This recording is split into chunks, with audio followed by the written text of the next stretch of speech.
ایک راوی ایسا ہوتا ہے جس کی روایت باقی تو ٹھیک ہے، لیکن بسا اوقات اس کی عدالت میں کچھ کمزوری آ گئی، تو اس حدیث پہ حکم لگتا ہے یہ حدیث ضعیف ہے۔ یہ جو حدیث صحیح ہے، حسن ہے، ضعیف ہے، یہ حکم اصل میں حدیث کے متن پر نہیں ہوتا، اس سند پہ حکم ہوتا ہے، یہ سند ضعیف ہے۔ امام بخاری رحمہ اللہ تعالی علیہ کے پاس 6 لاکھ احادیث تھیں، ان میں سے پہلی حدیث جو انہوں نے نقل فرمائی الجامع الصحیح المختصر من امور رسول اللہ صلی اللہ علیہ وسلم و سنن و ایامی، جس کو بخاری شریف کہتے ہیں ہمارے ہاں۔ آج دنیا کہتی ہے بخاری میں ہے، بخاری میں ہے، بخاری شریف کا نام تک آتا نہیں ہے۔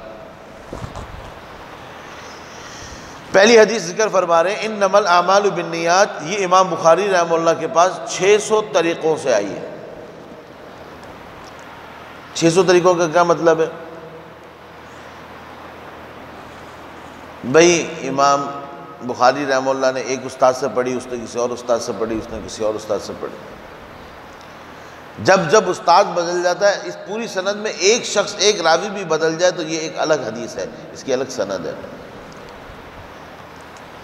امام بخاری رحمہ اللہ کے پاس یہ روایت 600 اسناد سے تھی، لیکن ان 600 میں سے صرف 3 اسناد ایسی ہیں امام بخاری رحمہ اللہ بخاری شریف میں لائے، صرف 3 جو سب سے اصح فی الباب تھی، سب سے مضبوط ترین لوگ تھے، ان کو ذکر کیا۔ اور باقی بھی تھے، لیکن ان میں بھی درجہ بندی ہے۔ امام خطیب بغدادی رحمہ اللہ تعالی علیہ شافعی المسلک ہیں، وہ ایک اصول بیان فرماتے ہیں حدیث یرویہ الفقہاء خیر من حدیث یرویہ الشیوخ، ایک ایسی حدیث جس کے نقل کرنے والے سارے کے سارے فقہاء ہیں، وہ اس حدیث سے بہت زیادہ قوی اور مضبوط ہوگی جس کے روایت کرنے والے صرف شیوخ حدیث ہیں، حفاظ حدیث ہیں، اور دوسری طرف فقہاء بیان کر رہے ہیں تو فقہاء کی بیان کی بھی روایت بہت مضبوط اور قوی ہوگی صرف محدثین کی روایت کیے ہوئے۔ ایک موقع پر امام اعظم امام ابو حنیفہ رحمہ اللہ کا جب کلام ہوا امام اوزاعی سے،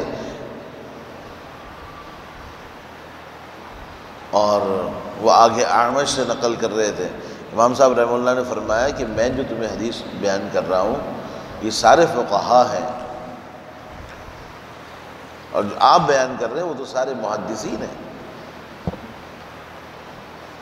سارے صحابہ کرام فقہاء نہیں تھے، صرف چند گنتی کے صحابہ ہیں جن کو فقہاء کہا گیا، خلفائے راشدین ہیں، عبادلہ ہیں، عبداللہ ابن مسعود رضی اللہ تعالیٰ عنہ، اور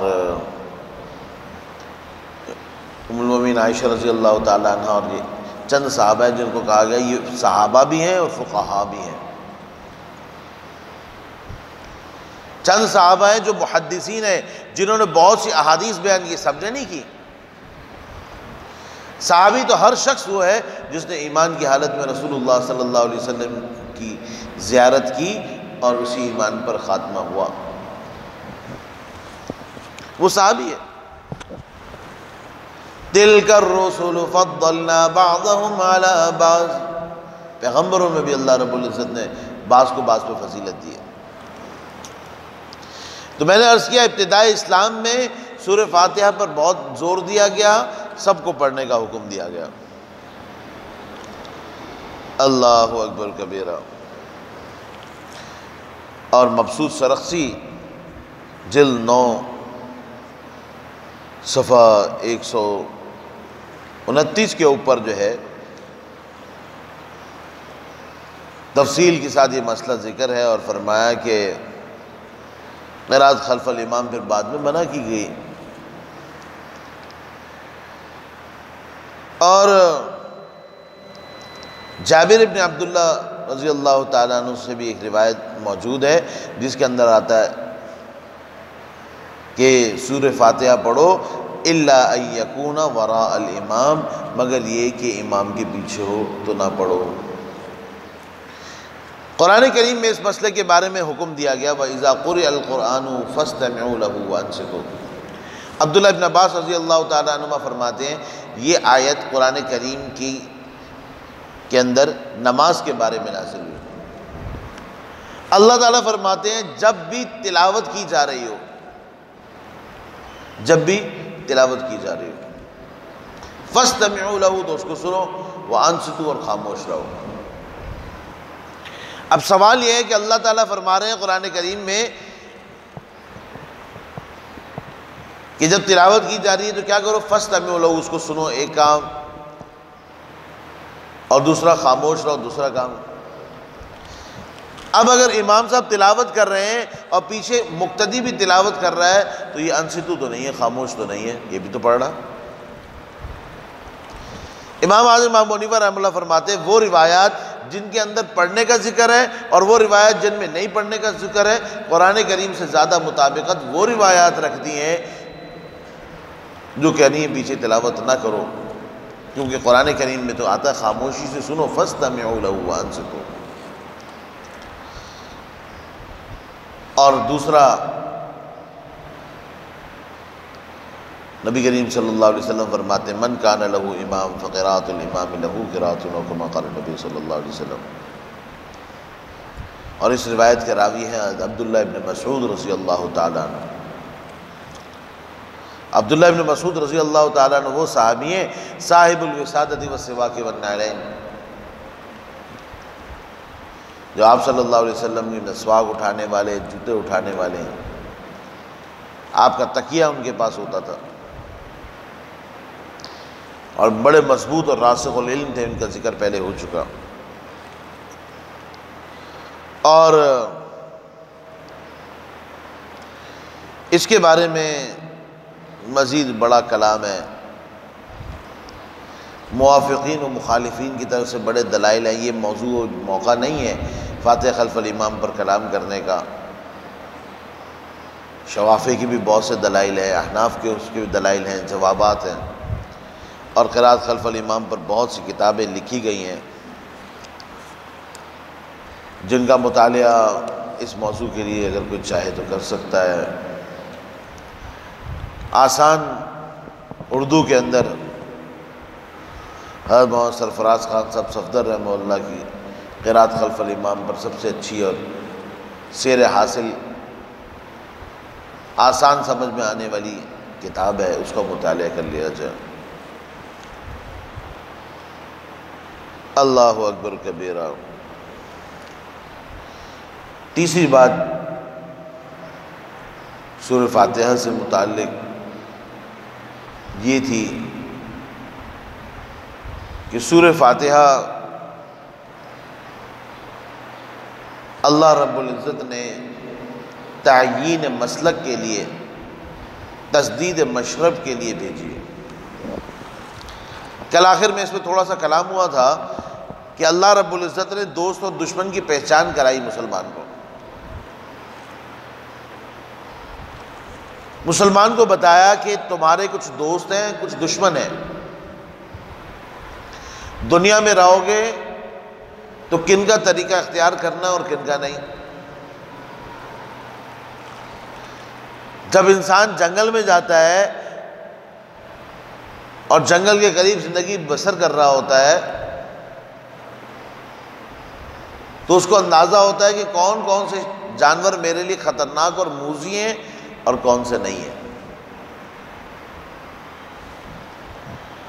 سانپ سے انسان ڈرتا ہے، بچھو سے ڈرتا ہے، خرگوش سے نہیں ڈرتا۔ شیر، چیتا، اس سے انسان محتاط رہتا ہے، خوفزدہ رہتا ہے۔ اس کے مقابلے میں کوئی ہرن نظر آئے تو اس کو پکڑنے کے لیے دوڑتا ہے۔ کچھ حیوانات انسان کے لیے خطرناک ہیں اور شاید کچھ کے لیے انسان خطرناک ہے۔ سارے جانور ایک سے نہیں ہیں۔ جنگل کے اندر یہ قانون سب کو پتہ ہے. ہرن ہے اس کو بھی پتہ ہے یہ جو چیتا اور شیر ہے نا یہ مجھے کھا لیں گے، لیکن یہ جو بارہ سنگا ہے اور یہ زرافہ ہے، یہ ہاتھی ہے، گینڈا ہو گیا، خرگوش ہو گئے، چرند و پرند ہو گئے، ان سے مجھے کوئی ڈر نہیں ہے. لہٰذا جب گھاٹ پہ پانی پینے آئے گا تو نیل گائے بھی پانی پی رہی ہوگی اور ہرن بھی پانی پی رہا ہوگا، زرافہ بھی پی رہا ہوگا، زیبرا بھی پی رہا ہوگا، سب پی رہے ہوں گے، لیکن جہاں شیر آئے گا تو سب بھاگ جائیں گے. دنیا کا قانون ہے. کچھ دوست ہوتے ہیں، کچھ دشمن ہوتے ہیں، اور جو آنکھیں بند کر کے چلتا ہے یا سب کو ایک ہی لکڑی سے ہانکتا ہے، سب کو دوست بناتا ہے یا سب کو دشمن بناتا ہے، تو یہ فطرت کے بھی قانون کے خلاف ہے اور انسانیت کے قانون کے خلاف ہے. اب دوست کون ہوگا، دشمن کون ہوگا؟ ایک دنیاوی مفادات کے اعتبار سے دوست ہے اور ایک اخروی مفادات کے اعتبار سے دوست ہے. قرآن کریم میں اس مسئلے کو اللہ تعالیٰ نے واضح فرمایا، وَالْعَبْدُ مُؤْمِنٌ خَيْرٌ مِّن مُشْرِكٍ. مسلمان غلام، مسلمان ملازم بہتر ہے کافر ملازم سے. وَلَوْ أَعْجَبَتْكُمْ، اگرچہ تمہیں بہت اچھا لگے. اور مسلمان باندی بہتر ہے کافر باندی سے. وَلَأَمَةٌ مُؤْمِنَةٌ، اور مسلمان باندی جو ہے وہ بہتر ہے مشرکہ سے، اگرچہ تمہیں اچھی لگ رہی ہو. بڑا اچھا کام کرے، بڑا نفیس کام کرے. کیوں؟ اولئک یدعون الی النار، کیونکہ یہ جو کفار ہیں یہ تمہیں جہنم کی طرف لے کے جائیں گے، جہنم کی طرف بلاتے ہیں، اور اللہ تعالیٰ تمہیں اپنی مغفرت اور رحمت کی طرف بلا رہے ہیں. اسلام نے فرق سکھایا ہے. ایک مسلمان کی دکان ہے اور ایک غیر مسلم کی دکان ہے، تو تم اسلام کو ترجیح دو. ایک دیندار اور نمازی اور ایک بے دین فاسق فاجر ہے، تم اسلام کو، ایمان کو ترجیح دو. ایک ٹیکسی ڈرائیور ہے، دونوں کھڑے ہوئے، دونوں نے ایک جیسا ہی کام کرنا ہے، تو تم دین کو ترجیح دو.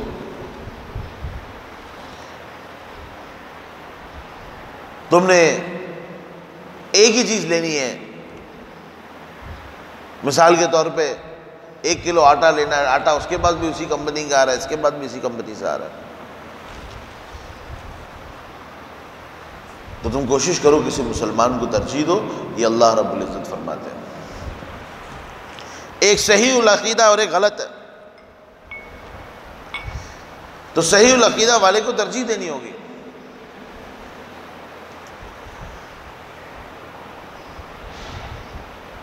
میں ایک زمانے میں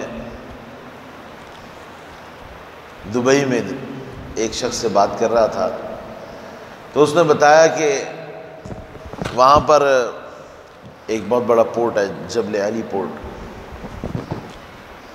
کیا اس کے سپروائزر نے مجھ سے کہا کہ میں تو مسلمانوں سے تنگ ہوں اور ہندوؤں سے خوش ہوں.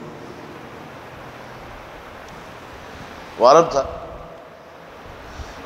کیا یہ مسلمان جو ہے یہ 1 مہینہ تو ان کا ویسے رمضان میں چلا جاتا ہے اور اس دن سارا مہینہ ہاف ڈے رہتا ہے ان کا، پھر ان کو ظہر کے لیے چھٹی چاہیے ہوتی ہے، ڈیوٹی کے درمیان عصر کے لیے چھٹی چاہیے ہوتی ہے، اور یہ بات اور وہ بات، ان کی عید بھی 2 دفعہ آتی ہے. خود بھی مسلمان ہے لیکن سوچ جو ہے نا وہ کافرانہ آ چکی تھی. یہ ہندو جو ہے نا یہ بہت اچھے ہوتے ہیں، ان کی کوئی دن میں کوئی عبادت بھی نہیں ہوتی، بس سال میں 1 دفعہ ان کی دیوالی شیوالی ہوتی ہے، اور یہ زیادہ اچھا کام کرتے. تو میں مسلمانوں کے مقابلے میں ہندوؤں کو رکھنے میں ترجیح دیتا ہوں. اللہ اکبر کبیرہ. وضع میں تم ہو نصارا تو تمدن میں ہنود، یہ مسلمان ہیں جنہیں دیکھ کے شرمائے یہود. اپنے دین اور اپنے مذہب سے ہی تعلق نہیں رہا، اللہ کا حکم بھول کر اپنی دنیا کے مسالے کو مقرر کر لیا. اللہ تعالیٰ فرماتے یہ تمہارا بیڑا غرق کر دیں گے کافر، کیونکہ وہ تمہیں گناہ کی طرف لے کے جائیں گے. ہمیں شریعت کا اور اللہ رب العزت کا حکم ہے کہ ایک اچھے اور برے کے درمیان فرق کرو، صحیح اور غلط کے درمیان فرق کرو. اور کوئی بات نہیں، اگر تم نے کسی مسلمان کو اسلام کی وجہ سے ترجیح دی تو اللہ کی رضا کے لیے دی ہے۔ تو یہ سمجھنا کہ جی دنیا کے اندر کوئی دوست دشمن نہیں ہوتا، یا ہم جس کو دوست دشمن بنائیں، یہ فضول اور غلط اور قرآن کریم سے نابلد ہونے کی علامت ہے۔ سمندر میں سب دوست نہیں ہوتے، سب دشمن نہیں ہوتے۔ ایک چھوٹی مچھلی کو بھی پتا ہوتا ہے کہ میرا دشمن کون ہے، دوست کون ہے، اور اتنا بڑا انسان اور یہ باتیں کرے۔ تو سورہ فاتحہ کے اندر اللہ رب العزت نے فرما دیا کہ یہ منامین جو ہیں مسلمانوں کے دوست ہیں، اور مغضوبین و ضالین یہ اللہ رب العزت کی جن پر پھٹکار، غصہ، غیظ و غضب آیا، یہ دشمن ہے، اور تم نے ان سے بچنا ہے۔ صراط الذین انعمت علیہم، اے اللہ راستہ ان لوگوں کا دکھا دیجئے، دلا دیجئے جو منعمین ہیں، جن سے آپ راضی ہوئے، غیر المغضوب علیہم ولا الضالین، اے اللہ مغضوبین والا راستہ نہ دیجیے گا، اور ضالین اور گمراہ لوگوں کا راستہ نہ دیجیے گا۔ اللہ اکبر کبیرہ، دوست اور دشمن کا فرق کرایا گیا۔ مغضوب وہ لوگ تھے جو جانتے بوجھتے پھر غلط کر رہے تھے، ضالین وہ لوگ تھے جو چلے تو اچھی راستے اور اچھی نیت سے تھے، پہنچ کہیں اور گئے۔ فَبَدَّلَ الَّذِينَ ظَلَمُوا قَوْلًا غَيْرَ الَّذِي قِيلَ لَهُمْ، یہود نے جان بوجھ کی چیزوں کو تبدیل کیا تھا۔ وہ جانتے تھے رسول اللہ صلی اللہ علیہ وسلم کی نشانیاں کیا ہیں، لیکن آپ صلی اللہ علیہ وسلم نے نشانیوں کو تبدیل کر کے بتایا۔ جب انہوں نے دیکھا آپ صلی اللہ علیہ وسلم تشریف لے آئے ہیں، فَلَمَّا جَاءَهُم مَّا عَرَفُوا كَفَرُوا بِهِ، جب وہ ان کے پاس وہ آ گئی نشانیاں اور ساری چیزیں جس کو یہ لوگ پہچان بھی گئے تھے لیکن کفر کیا۔ غیر المغضوب علیہم ولا الضالین، کہنے لگے کہ نبی کریم صلی اللہ علیہ وسلم ہماری نشانیوں کے مطابق نبی آخر زمان چھوٹے قد کے ہوں گے، حالانکہ تھا کہ مناسب اور دراز قد ہوں گے۔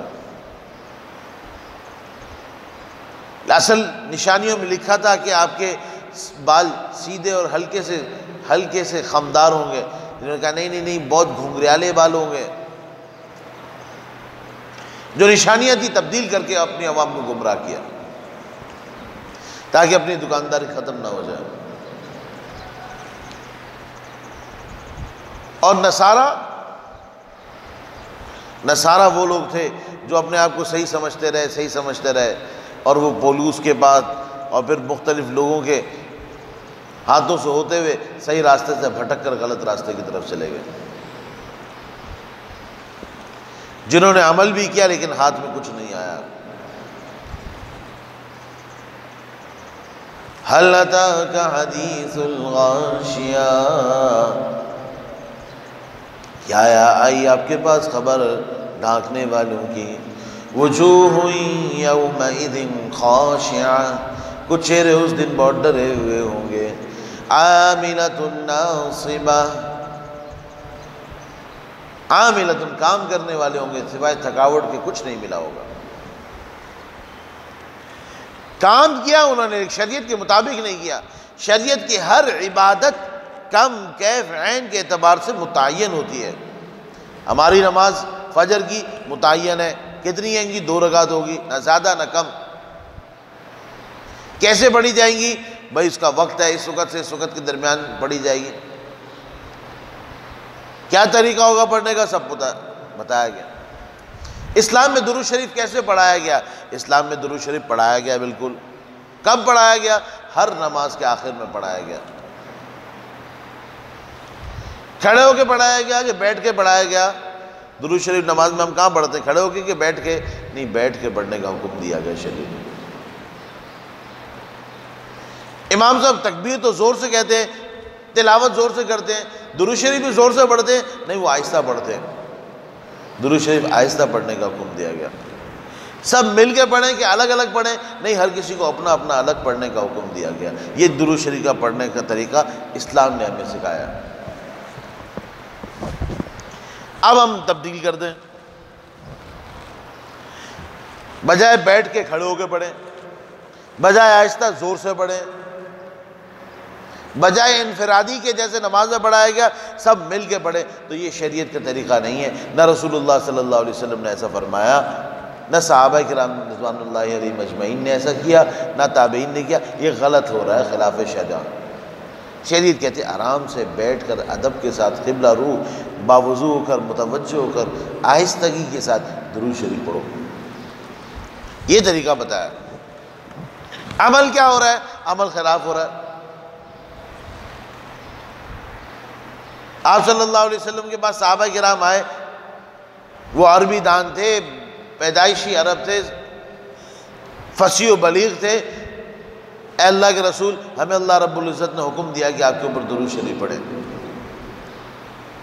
ان اللہ و ملائکتہ، بے شک اللہ رب العزت اور اس کے فرشتے، یصلون علی النبی، رحمتیں بھیجتے ہیں، درود شریف بھیجتے ہیں آپ صلی اللہ علیہ وسلم کے اوپر۔ یا ایھا الذین آمنوا، اے ایمان والو، صلوا علیہ وسلموا تسلیما، تم لوگ بھی صلاۃ اور سلام بھیجو۔ صحابہ کرام آئے آپ صلی اللہ علیہ وسلم کے پاس اور فرمانے لگے، اے اللہ کے رسول ہمیں بتائیے کیف نصلی علیک، ہم کیسے درود شریف پڑھیں؟ آپ صلی اللہ علیہ وسلم نے فرمایا، قولوا اللہم صلی علی محمد وعلی آل محمد کما صلیت علی ابراہیم وعلی آل ابراہیم انک حمید مجید، اللہم بارک علی محمد وعلی آل محمد کما بارکت علی ابراہیم وعلی آل ابراہیم انک حمید مجید۔ یہ درود ابراہیمی تلقین فرمایا۔ صحابہ کرام نے اپنی عقل نہیں لڑائی، خود قیاس نہیں کیا، تو اصول اور قاعدہ بیان ہوا کہ رسول اللہ صلی اللہ علیہ وسلم جیسا فرماتے ویسا کرو۔ اب ہمارے زمانے میں جو رائج الفاظ درود ہیں، الصلاۃ والسلام علیک یا رسول اللہ، یہ آپ صلی اللہ علیہ وسلم نے نہیں بتایا۔ آپ نے فرمایا قولوا اللہم صلی علی محمد، اور یہ الفاظ آپ صلی اللہ علیہ وسلم نے ساری زندگی میں کسی نے نہ پڑھے نہ سنے، کسی ایک حدیث میں نہیں یہ الفاظ نہیں آ رہے ہیں، الصلاۃ والسلام علیک یا رسول اللہ۔ آپ درود شریف پڑھیں، بہت پڑھنا ثواب اجر ہے۔ من صلی علیہ مرتن، جو آپ صلی اللہ علیہ وسلم نے فرمایا میرے اوپر ایک درود شریف پڑھے گا، صلی اللہ علیہ وسلم، اللہ تعالیٰ اس کے اوپر 10 دفعہ رحمتیں بھیجیں گے۔ درود کہتے ہیں رحمت کاملہ کو، ایسی رحمت جو مکمل اور کامل اور اکمل ہو، جس کے اندر کوئی کمی ہو اور چیز نہ ہو، کمی نہ ہو۔ ہم اللہ تعالیٰ سے دعا کرتے ہیں، اللہ آپ ہماری جانب سے رسول اللہ صلی اللہ علیہ وسلم کو درود شریف بھیج دیجئے۔ اللہ آپ ہماری جانب سے ہدیہ تکریم رسول اللہ صلی اللہ علیہ وسلم کو بھیج دیجئے۔ ایک صحابی فرماتے ہیں، میں نے رسول اللہ صلی اللہ علیہ وسلم سے پوچھا، ہے اللہ کہ رسول بتائیے میں آپ کے لیے رات میں کتنی دفعہ درود شریف پڑھا کروں؟ ابو داؤد شریف کی روایت ہے، ترمذی کی ہے۔ آپ صلی اللہ علیہ وسلم نے فرمایا جتنا پڑھو اتنا اچھا ہے۔ کہا اے اللہ کے رسول ایک ثلث رات پڑھا کروں؟ آپ نے فرمایا بہت اچھا، اور اس سے زیادہ کرو گے تو اور اچھا۔ پوچھنے لگے اللہ کے رسول آدھی رات پڑھا کروں؟ آپ نے فرمایا بہت اچھا ہے، اور اگر اس سے زیادہ کرو گے تو اور اچھا ہوگا۔ کہا اے اللہ کے رسول 2/3 رات کے 2/3 حصہ پڑھا کروں؟ فرمایا بہت اچھی بات ہے، اور اگر اس سے زیادہ کرو گے تو اور اچھا ہوگا۔ فرمایا اگر ساری رات پڑھوں؟ آپ نے فرمایا اذن کف اللہ غمک و ہمک، ایسی صورت میں اللہ رب العزت تمہاری ساری ضروریات، سارے مسائل سب حل فرما دیں گے،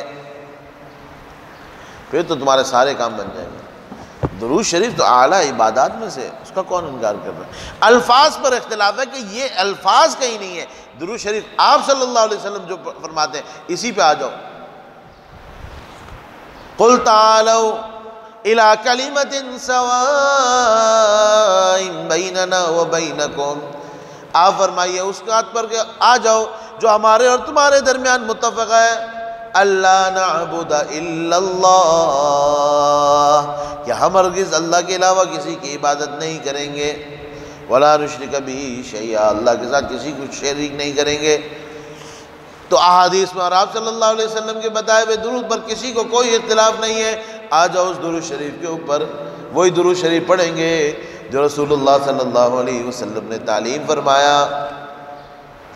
وہ طریقہ آپ صلی اللہ علیہ وسلم کا بیٹھ کر پڑھنے کا ہے، آہستگی سے پڑھنے کا ہے، الگ الگ پڑھنے کا، قبلہ رخ ہو کر پڑھنے کا ہے۔ اس طریقوں کو اپنا لیا جائے، اختلافی ختم ہو جائے گا۔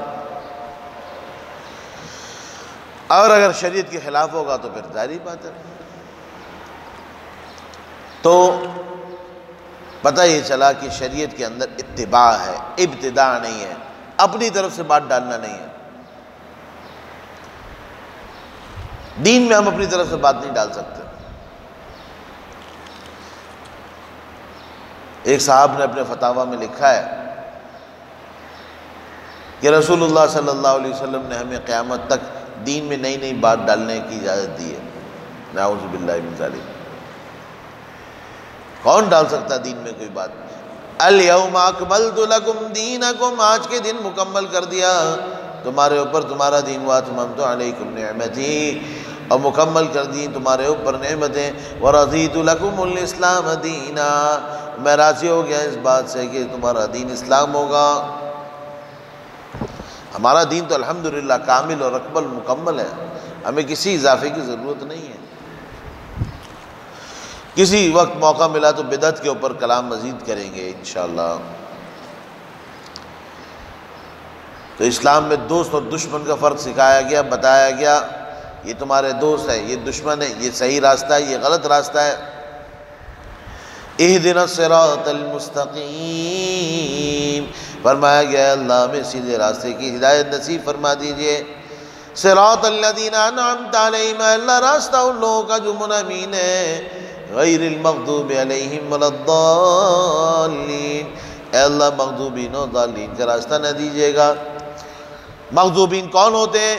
جو جان بوجھ کے غلط کر رہے تھے۔ ضالین کون تھے؟ جو صحیح راستے پہ چلتے چلتے بھٹک گئے۔ عالم اگر غلطی کرے گا، علامہ راضی رحمہ اللہ فرماتے ہیں عالم اگر غلط کرے گا تو اس کے اوپر اللہ کا غضب آئے گا۔ یہ سورہ فاتحہ صرف یہود و نصارہ کے لیے بس نازل ہوئی، باقی اب جو بھی غلطی کرتا رہا وہ تو معاف ہے، ایسا نہیں ہے۔ اولین مصداق ان کا وہ لوگ تھے، بعد میں جو اس غلطی کا مرتکب ہوگا اس کو وہ سزا ملے گی۔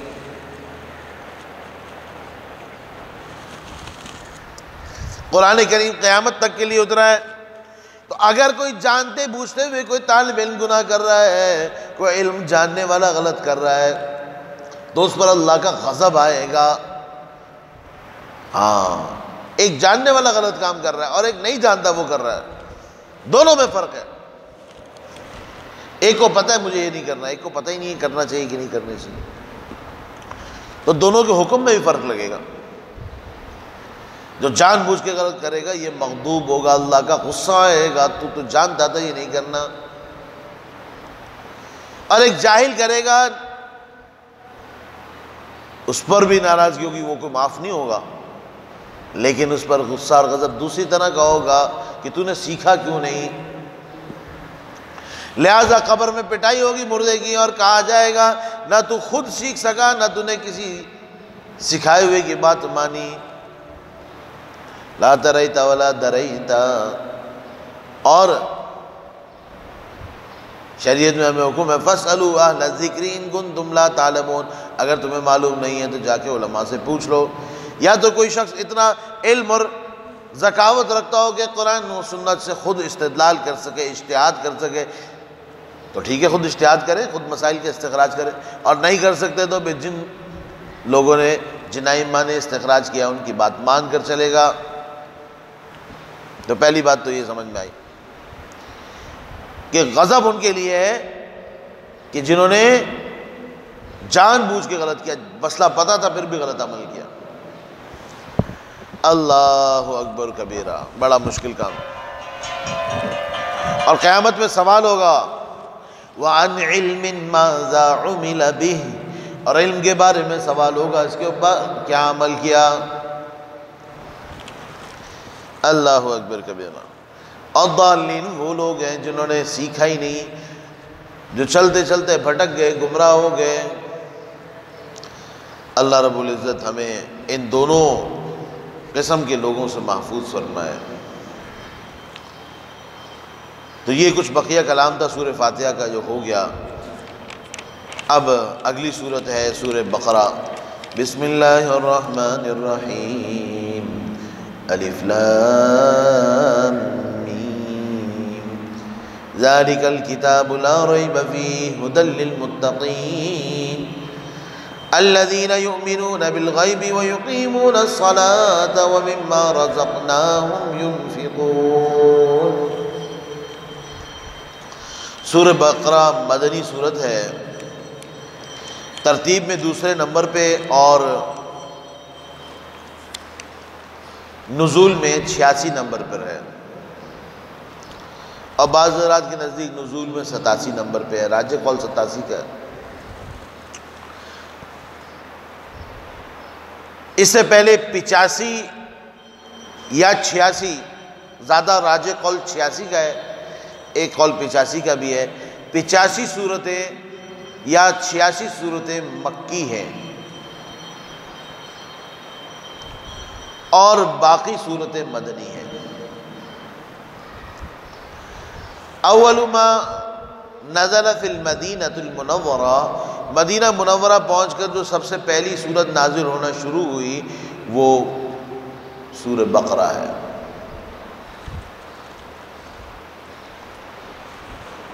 اور سورہ فاتحہ اول ما نزل کاملاً تھی، اس وجہ سے ربط ہے۔ ربط بہت ضروری ہوتا ہے، قرآن کریم سارا مربوط ہے، اور بہت ساری وجوہات ہوتی ہیں ربط کی جو بیان کی گئی ہیں مفسرین کی طرف سے۔ میں نے آپ لوگوں کو ربط کے اوپر تفصیل سے بتایا تھا کہ ربط کیا ہوتا ہے اور کون کون سی کتابیں اس موضوع پر لکھی گئیں، سمت الدرر ہے اور دیگر کتابیں۔ سورہ فاتحہ کے اندر جن چیزوں کا تذکرہ تھا اجمالاً، یہاں پر اس کی ہے تفصیل، اور وہاں تھا اجمال، اختصار، یہاں تشریح و توضیح و تفصیل اس کے بارے میں نازل ہو رہی ہے۔ سورہ بقرہ کے اندر، سورہ فاتحہ کے اندر اللہ رب العزت کی صفت ذکر ہوئی، رب العالمین، وہ پالنے والے ہیں، دونوں جہانوں کے اور سارے عوالم کے پالنے والے ہیں۔